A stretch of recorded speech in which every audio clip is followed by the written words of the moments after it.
ತೋಟಗಾರಿಕೆ ಮತ್ತು ರೇಷ್ಮೆ ಇಲಾಖೆ 4ನೇ ಮಹಡಿ ಬಹುಮಹಡಿ ಕಟ್ಟಡ ಅಂಬೇಡ್ಕರ್ ಬೀದಿ ಬೆಂಗಳೂರು.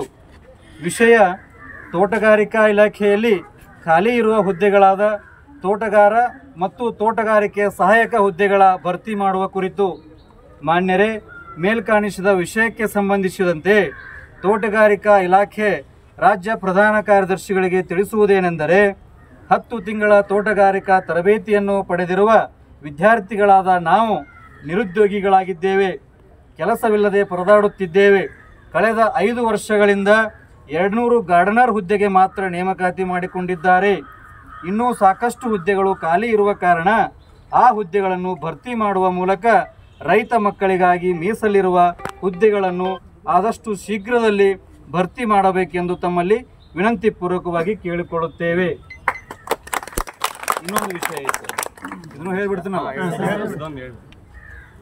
ಅದೇ ಇವರಿಗೆ ವಿಷಯ number HO RTI 102 HEG 2019 date 24/3/2023 ರಾಜ್ಯಪತ್ರ ಅಧಿಕೃತವಾಗಿ ಪ್ರಕಟಿಸಲಾಗಿರುವ ಪತ್ರ ಸಂಖ್ಯೆ 134ಕ್ಕೆ ಪತ್ರಕ್ಕೆ ಸಂಬಂಧಿಸಿದಂತೆ 10 ತಿಂಗಳ ತೋಟಗಾರಿಕಾ ತರಬೇತಿ ಪಡೆದಿರುವ ವಿದ್ಯಾರ್ಥಿಗಳನ್ನು ತೋಟಗಾರಿಕಾ ಸಹಾಯಕರು, ಜೇನು ಕೃಷಿ ಸಂಘಟಕರು, ಜೇನು ಕೃಷಿ ಸಹಾಯಕರು ಮತ್ತು ಜೇನು ಕೃಷಿ ಪ್ರದರ್ಶಕರು ಮತ್ತು ಇತರೆ ಹುದ್ದೆಗಳಿಗೆ ಪರಿಗಣಿಸುವಂತೆ ವೃಂದ ನೇಮಕಾತಿಯಲ್ಲಿ ಆಗಿರುವ ಅನ್ಯಾಯಕ್ಕೆ ಆಕ್ಷೇಪಣೆ ಸಲ್ಲಿಸುತ್ತಿರುವ ಬಗ್ಗೆ ಈ ಮೇಲಿನ ವಿಷಯಕ್ಕೆ ಸಂಬಂಧಿಸಿದಂತೆ ನಾವು 10 ತಿಂಗಳ ತೋಟಗಾರಿಕೆ ತರಬೇತಿಯನ್ನು ಪಡೆದಿದ್ದು ನಾವೆಲ್ಲರೂ ಗ್ರಾಮೀಣ ಅಭ್ಯರ್ಥಿಗಳಾಗಿರುತ್ತೇವೆ ಹಾಗೂ ರೈತ ಮಕ್ಕಳಾಗಿರುತ್ತೇವೆ ಮತ್ತು ನಾವು 10 ತಿಂಗಳ ತೋಟಗಾರಿಕೆ ತರಬೇತಿಯಲ್ಲಿ ಜೇನು ಕೃಷಿ ವ್ಯವಸಾಯದ ಬಗ್ಗೆ ಅಧ್ಯಯನ ಮಾಡಿರುತ್ತೇವೆ ಹಾಗೂ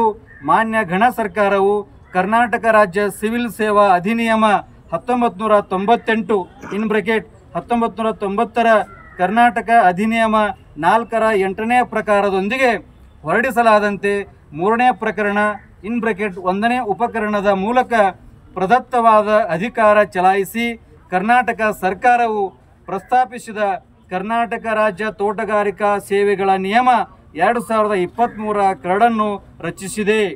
ಆದರೆ ಈ 2023ರ ಕರ್ನಾಟಕ ರಾಜ್ಯ ತೋಟಗಾರಿಕಾ ಸೇವೆಗಳ ನಿಯಮ 2023ರ ಕರಡು ನಿಯಮಗಳು ಬಹಳಷ್ಟು ರೈತ ಮಕ್ಕಳಾದ ನಾವು ನಿರುದ್ಯೋಗಿಗಳಾಗಿ ಉಳಿಯಬೇಕಾಗುತ್ತದೆ.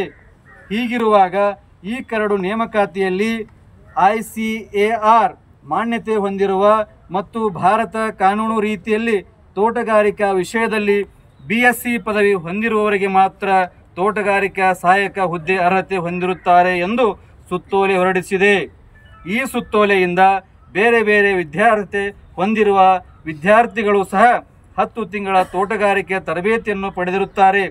ಅಲ್ಲದೆ BSc ತೋಟಗಾರಿಕಾ ಪದವಿ ಹೊಂದಿರುವವರಿಗೆ ಈಗಾಗಲೇ AHO ಹುದ್ದೆಗಳು ಇರುವುದರಿಂದ ಈ ಮೇಲೆ ತಾವು ಹೊರಡಿಸಿರುವ ಕರಡನ್ನು ನಿಯಮಗಳಿಂದ ಬಹಳಷ್ಟು ತೋಟಗಾರಿಕಾ ತರಬೇತಿ ಪಡೆದಿರುವ ವಿದ್ಯಾರ್ಥಿಗಳಿಗೆ ಅನ್ಯಾಯವಾಗುತ್ತದೆ.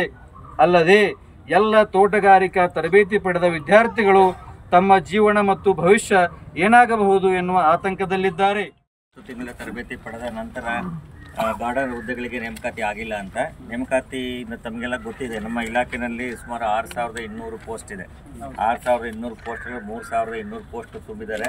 ಸುಮಾರು 3000 ಪೋಸ್ಟ್ಗಳಷ್ಟು ಹುದ್ದೆಗಳ ಖಾಲಿ ಇದೆ. ಆದರೂ ರೈತರ ಹಿತದೃಷ್ಟಿಯಿಂದ ಮತ್ತು ಇಲಾಖೆ ಹಿತದೃಷ್ಟಿಯಿಂದ ಈ ಹುದ್ದೆಗಳನ್ನು ತುಂಬಕ್ಕೆ ನಾವು ಪ್ರಸ್ತಾವನೆಯನ್ನು ಕಳಿಸ್ತೀವಿ ಮತ್ತು ಅದನ್ನು ಕ್ರಮವನ್ನು ತೆಗೆದುಕೊಳ್ತೀವಿ.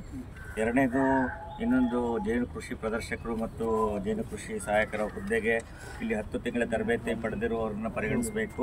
ಅದಕ್ಕೆ ತಕ್ಕಂತೆ ನಾವೇನೀಗ C&R ರೂಲ್ ತಂದಿದ್ದೀವಿ, ಆ C&R ರೂಲ್ ಅಮೆಂಡ್ಮೆಂಟ್ ಮಾಡಬೇಕು ಅಂತ ಕೇಳಿದ್ದಾರೆ. ಸೊ ಇದನ್ನು ಸಹ ನಾನು ಪರಿಶೀಲನೆ ಮಾಡ್ತೀನಿ. ಇದಾಗಲೇ 2023ರಲ್ಲೇ ಅಂತ ನೀವು ಹೇಳ್ತಾ ಇದ್ದೀರಿ, ಆಗಲೇ 1 ವರ್ಷ ಆಯಿತು. ಇದು ಯಾವ ಸ್ಟೇಜಲ್ಲಿ ಇದೆ ಅಂತ ನಾನು ಪರಿಶೀಲನೆ ಮಾಡಬೇಕು. ಮಾಡಿ ನಮ್ಮದು ತರಬೇತಿ 10 ತಿಂಗಳ ತರಬೇತಿಯಲ್ಲಿ ಯಾವ ರೀತಿ ಕೋರ್ಸ್ ಕಂಟೆಂಟ್ ಇದೆ, ಆಮೇಲೆ ಜೇನು ಕೃಷಿ ಸಂಘಟಕರು ಪ್ರದರ್ಶಕರಿಗೆ ಬೇಕಾದ ತರಬೇತಿ ಕಾಂಪೋನೆಂಟ್ಸ್ ಅದರಲ್ಲಿ ಇದೆಯಾ ನೋಡಿ, ಅದರ ಇದ್ದರೆ ಖಂಡಿತ ಪರಿಗಣಿಸ್ತೀವಿ. ಯಾಕಂದರೆ ಇದು 10 ತಿಂಗಳ ತರಬೇತಿ ಮಾಡ್ತಿರೋದು ನಾವೇ ನಿಮ್ಮ ಹಿತರಕ್ಷಣೆ ಮಾಡಬೇಕು, ಇಲ್ಲಾಂದರೆ ಬೇರೆ ಯಾರನ್ನು ಹಿತರಕ್ಷಣೆ ಮಾಡೋಕ್ಕೆ ಸಾಧ್ಯ ಇಲ್ಲ. ಈ ಬಗ್ಗೆ ಪ್ರಾಮಾಣಿಕವಾಗಿ ಪ್ರಯತ್ನಿಸ್ತೀನಿ ಅಂತ ಈ ಸಂದರ್ಭ ಬೇಡಿಕೆ ಸೂಕ್ತದವಲ್ಲ ಸರ್. ಸೂಕ್ತ ಇದೆ ಅಂತ ನಾನು ಭಾವಿಸಿದ್ದೀನಿ. ಬಟ್ ಮಾಡಿ ಯಾಕಂದ್ರೆ ಈಗ ಬಹಳಷ್ಟು 2-3 ವರ್ಷಗಳಿಂದ ಕನ್ಫರ್ಮ್ ಮಾಡಿಲ್ಲ ಅಂತ ಅವ್ರು